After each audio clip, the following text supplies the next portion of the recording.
பொங்கல் பண்டிகையை முன்னிட்டு தேனியில் செங்கரும்பு வெட்டும் பணி முழுவீச்சில் நடந்து வருகிறது. தை திருநாளாம் பொங்கல் திருநாள் வரும் செவ்வாய்க்கிழமையன்று தமிழர்களால் கொண்டாடப்படுகிறது. இந்த பண்டிகையின் போது கரும்பு வைத்து பொங்கலிட்டு கொண்டாடுவது வழக்கம்.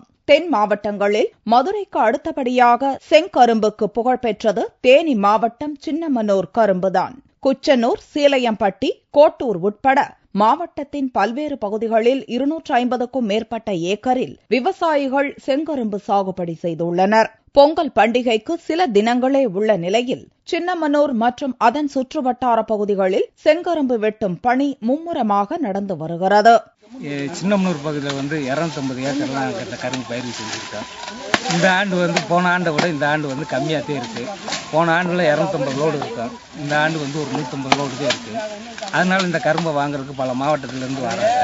கரும்பு வாங்கிட்டு போறாங்க. லோடுகள் நிறைய போகுது. போன ஆண்டை விட இந்த ஆண்டு விலைவாசி கம்மியா இருக்கிறதுனால சின்னமனூர் பகுதியில் அதிக வியாபாரிகள் வந்து கொண்டிருக்காங்க.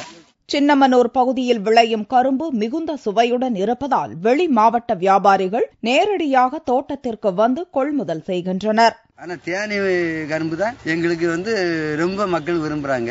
அதனால ஒன்னும் பிரச்சனை இல்லை. ரொம்ப அழகா வாங்கிட்டு போறாங்க. நல்ல இனிப்பா இருக்கு. ஒரு கெட்டு 180 15 கெட்டு உள்ளது.